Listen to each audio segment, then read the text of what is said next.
Welcome to Lifestyle Solopreneur, the community for entrepreneurs who put lifestyle first. Join your host, Flavia Barris, as she interviews successful lifestyle solopreneurs and shares ideas to help you find the perfect balance between lifestyle, business, and self. Flavia is an attorney, marketing expert, and founder of several online academies. She's been featured in major media, including BBC World News, The Wall Street Journal, The New York Post, ESPN Television, and more. Join us for this episode of Lifestyle Solopreneur. Hey, Lifestyle Solopreneurs. Today we get to speak with Diamond Drip. She's an award-winning speaker whose journey has been featured on KQED, Radio News, OnStage Plus Television, The New York Weekly, and loads of podcasts like ours today. With a background in visual communications, business strategy, and a passion for personal growth, Diamond brings a unique blend of creativity, expertise, and energy to every conversation. Her mission? Helping women break free from fear and self-doubt and step boldly into their power. Using tools like human design and gene keys, she guides folks to trust their own intuition, embrace authenticity, and unlock their full potential. As she always likes to say, the limit does not exist, but fear will make you think it does. Welcome to the show, Diamond. Oh my gosh, it's so great to be here with you, being in your energy space. It is fabulous to have you here. And I love that you're an expert in things like human design and gene keys. I mean, these are things that a lot of us listeners are thinking, where have I heard that before? Is that the first time I'm hearing about? What is that? So I think a lot of people have this curiosity piqued. And I'd love to sort of hear how you ended up being in this space and what your story is. For sure. I ended up in this space through my own both personal and professional journey of trying to figure out what my business superpower was. I participated in a clinical trial in August of 2022 that actually healed my depression, and it caused me to really start to look at what's working in my life, what's not.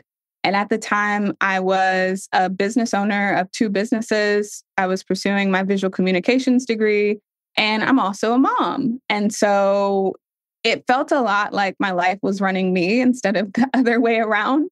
And I was like, what can I do to change this? So I made the choice to shut down one of my businesses and focus solely on the service-based side of what I love to do, which is helping people. I fear pivoted into business coaching because that was attainable, that was measurable. It was something that if someone came to me at the end of our time together, they would know the things they didn't know. They'd have social media strategy, they'd have a website, they'd have business strategy and ways to implement it. Through that professional journey of figuring out how do I stand out in this super crowded, saturated business coaching world, what's my gift? What's my superpower? And it was through that exploration that I found human design and gene keys. And so for our listeners that maybe have heard a little bit about human design or gene keys, or they think they have, human design is a combination of a few different sciences that put together what I like to call this owner's manual for this body, this vessel in this lifetime. It gives you insight into the gifts that your soul chose to be successful in this lifetime. It gives you insights into areas where you take in energy from your environment. And because the energy that we take in becomes amplified, we start to seek out the external world for consistency in these areas. And so that's where things like conditioning start to happen from our family, from our friends, from the biggest one, society. We're constantly being fed messages that cause us to think thoughts repeatedly, and then those thoughts become beliefs. And so human design gives you a way to take back sovereignty over your beliefs, over what makes you uniquely you, and stand confidently in those things. And so when someone comes to you and they say, okay, I don't know anything, I'm coming from ground zero, blank canvas. How do I discover my human design? How would you discover my gene keys? How does that work? Is it mental? Is it physical? How how do you do that calculation to figure out somebody's path and sort of their makeup? Yeah, absolutely. So there's really only a few things that you need to discover your human design. You just need your place of birth, your birth date, and your birth time. The birth time is super important because it gives insight into where the planets were in the cosmos at that exact time of birth and in that exact place. On my website, I have a human design chart calculator. So once you enter those details in, you'll get your chart back really quickly in a matter of seconds. And it gives you insight into your exact energy type, what your strategy is. So that's kind of your cheat code for how you are meant to navigate decisions, as well as your inner authority, which helps you discover your unique way of interacting with this cheat code. And it gives you a few other nuggets of information that can help start unpacking what makes up your personality, what makes up your gifts in this lifetime. It's fascinating. What are some of the aha moments that you've seen that kind of stand out to you? Just looking back at people you've helped and people who have learned a lot about themselves, what were some of those that were particularly aha quality? Yeah. The ahas really came in around, so every single chart that I pull, it is different. It's unique because we are all different and unique. So I always love that first initial instance where I get to just take in the full beauty of who I'm looking at on an energetic level. The most glaring aha I feel like I've had, it has been around people who have emotional authority versus an undefined solar plexus. So I have emotional authority. And so basically what that means is we live our lives in this constant up and down wave of our emotions. And instead of making ourselves wrong for it, like many of us do, when you understand that riding out your emotional wave gives you clarity, it gives you more time to process information and decide if something is right for you. So the biggest ahas that I have are when I help people understand that they're not wrong for having those emotional waves, for having to wait things out, because we live in a culture and in a society that is very microwave. It's very instant gratification. Buy now. I need an answer now. And when I'm able to help people confirm or even validate that they do make decisions better when they take a beat and they let themselves process the information. To that effect, when I help someone understand that their solar plexus isn't defined, we grow up, well, the individuals who have an undefined solar plexus, they grow up taking in the emotions and the feelings of other people around them. And so a lot of them resonate that as children, they were labeled as emotional because they didn't know where the emotions were coming from. And so as a consequence, they would have this short fuse and they didn't know how to separate what energy was theirs and what energy wasn't. And it was just very confusing. And so again, having that sovereignty to say like, okay, let me take a moment. It's all about awareness. The biggest ahas come from that moment of awareness where they're able to recognize like what's mine, what's my stuff, and what's somebody else's stuff that I can actually leave that's holding me back. And for as being a mom, right? Because you're a mom and a lot of us are parents. Most of us have parents. At some point in our lives, we've had parents. And so how does that play into just family relationships between loved ones? Oh, it gives you so much empathy and understanding. So my energy type is different than my daughter's energy type. Her chart has a few things that are different than my own. And so even something as simple as understanding that her heart or ego center is defined and mine isn't. What that says to me as a parent is, of course, parenting is a thing, but giving her the freedom to make her own decisions. She's also emotional authority, but giving her the freedom to make her own decisions and exercise that will and realizing that as a mom, I would be best served to pick my battles with her, because we hear it often about children who are like, their parents, raise them into adulthood, and their relationship with their child is better post them being a minor. But they always joke of like, oh, so-and-so, yeah, you always had to let her do her own thing. But if you don't know that that's what's actually aligned for your child, you can actually spend a lot of time and energy trying to force them or will them into things that they're just simply not going to do, or they're not going to resonate with, because they have to try it their own way. They have to get in there and they have to get their hands dirty with whatever it is, as much as we want to help them avoid the long way. Sometimes we have to accept that they have to go the long way. Wow. No, that is amazing. In business, it helps people too. So this isn't just something to understand yourself, but once you understand yourself, you can do everything a little bit differently. So how does being an entrepreneur who is aware of your human design, your gene keys, how does that help you in your journey as an entrepreneur? That awareness is really big. We live in, especially as a coach, we live in a marketing world that is full of do 10 steps to make X amount of money a month, or do these 3 simple things every morning and your day will be set. And while a lot of people, they get caught up in, okay, well, this video or this short said, all I have to do is these 3 things and then I'll be successful. Not everything works for everyone. And so as an entrepreneur, when you know what's actually aligned for you, when you know what makes you authentically you and what makes you stand out from the crowd, you're able to feel into, because there's a lot of wisdom in our body, even if you don't have emotional authority.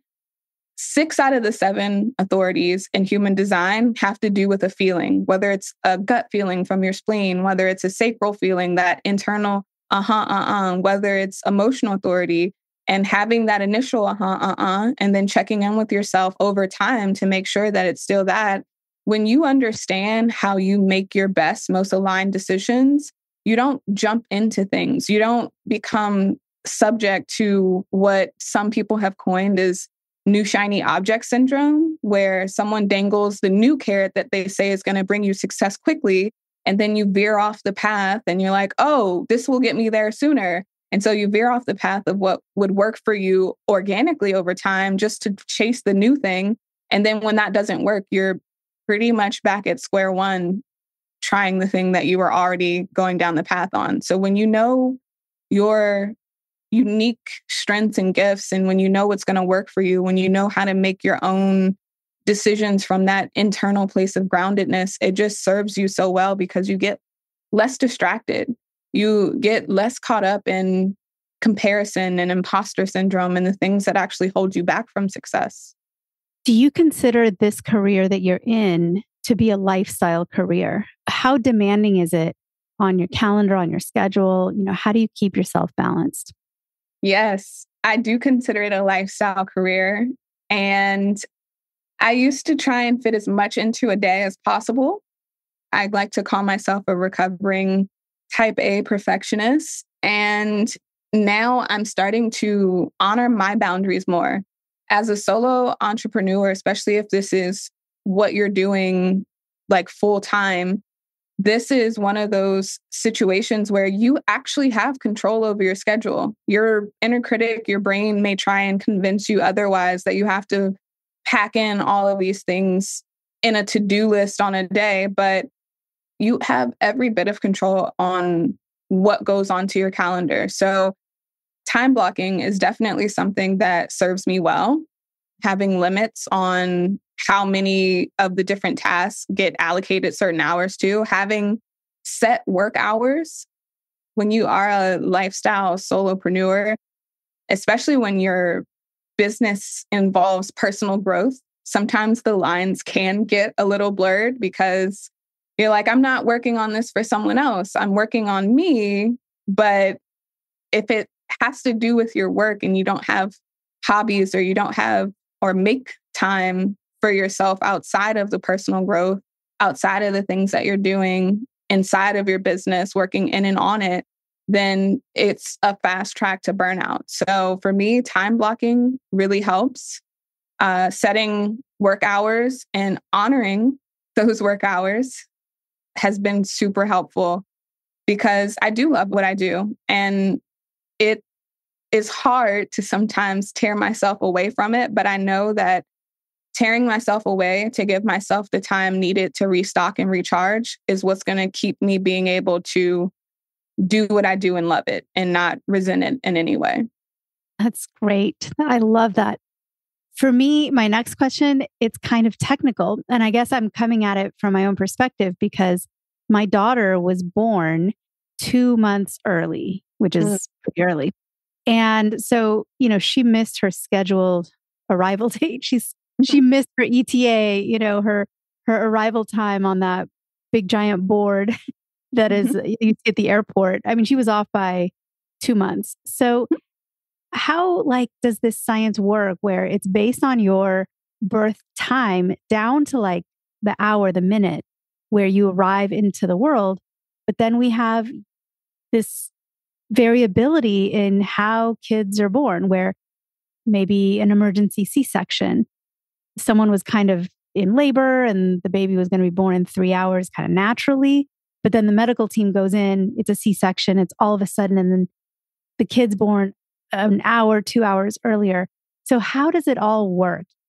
Is it because there's that first moment of awareness and then that's what registers with all of what you were saying, the planets are in the sky in a certain spot, the tides are all pulling based on where's the moon, where's the liquid in our body, in our brain? Give me a little bit of the technical aspect because I'm fascinated. Yeah, for sure. So I've actually heard this question asked in human design calls a couple of times. And the answer that has 100% been something that I've heard is that those were not accidents. So one, science, right? Human design is a synthesis of sciences.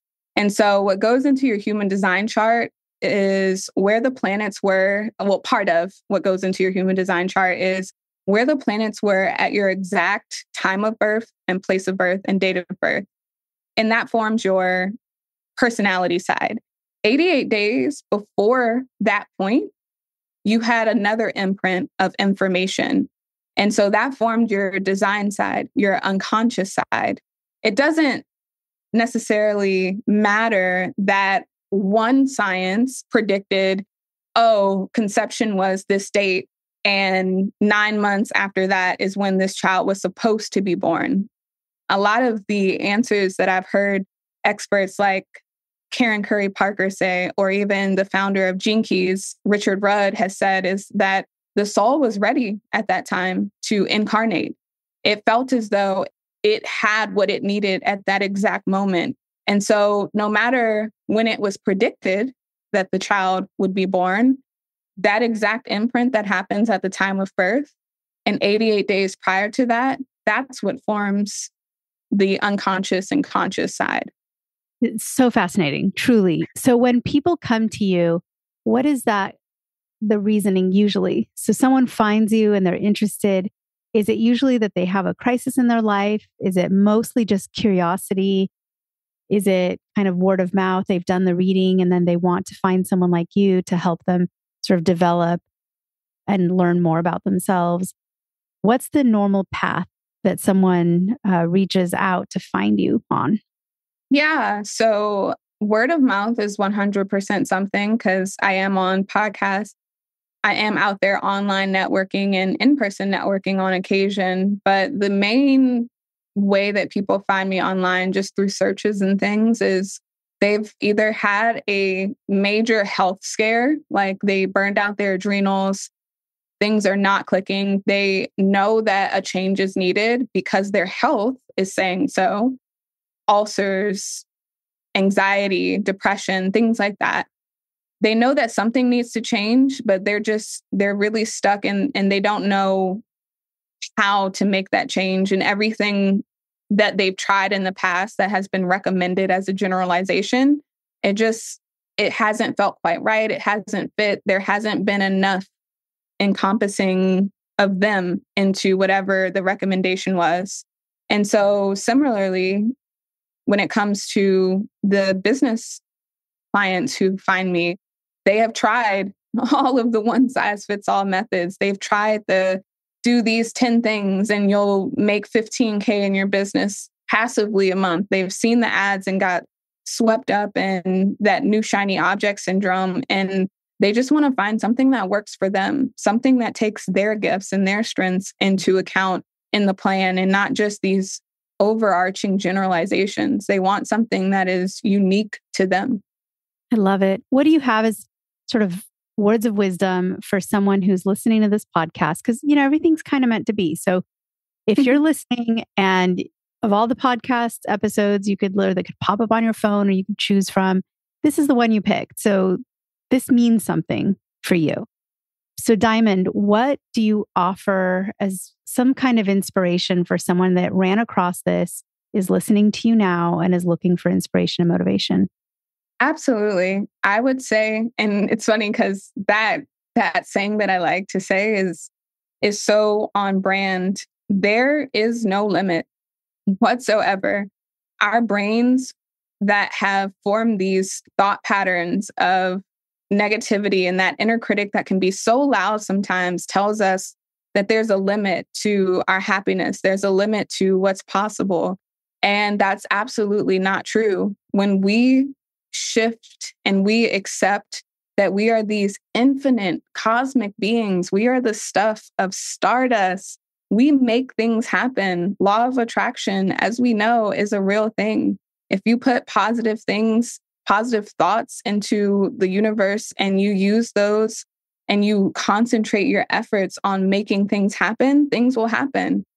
Even though the law of attraction works in the opposite way. If you're constantly worrying about something, if you're constantly in fear that something's going to happen, most oftentimes we will find that that's the thing that ends up happening. So recognize that you are absolutely limitless and you are full of this creative cosmic God power. And if you just step into that, you'd be amazed at the things that you can create for yourself. I love it. I feel those words deeply. Diamond, it's been more than a pleasure to have you on the show because your energy and what you bring to the world, it's just awesome. And I know you've helped a lot of people in your work and you'll help many more people in the future. So thank you for all that you do and for spending your time with us today. Thank you. It's an honor to be here. Hey everyone, thank you so much for joining us and I hope you enjoyed the show. Don't forget to subscribe to this podcast, and if you leave a review on iTunes, I promise I will read every single review. If you know someone who makes a full-time living from part-time work, and maybe this is you, please visit lifestylesolopreneur.com to nominate a guest or to nominate yourself. Because remember this, money doesn't buy happiness. But money in the hands of a happy person, there is no greater tool. Today's episode was brought to you by the Get Shift Done program. It's a lifestyle-changing online class to help you define your business and lifestyle ambitions and to set goals in a way you've never experienced before. This class will 10x your daily productivity with methods that will blow your mind. And if you use a coupon code podcast, the class tuition is 99% off. Visit GetShiftDone.com to enroll today.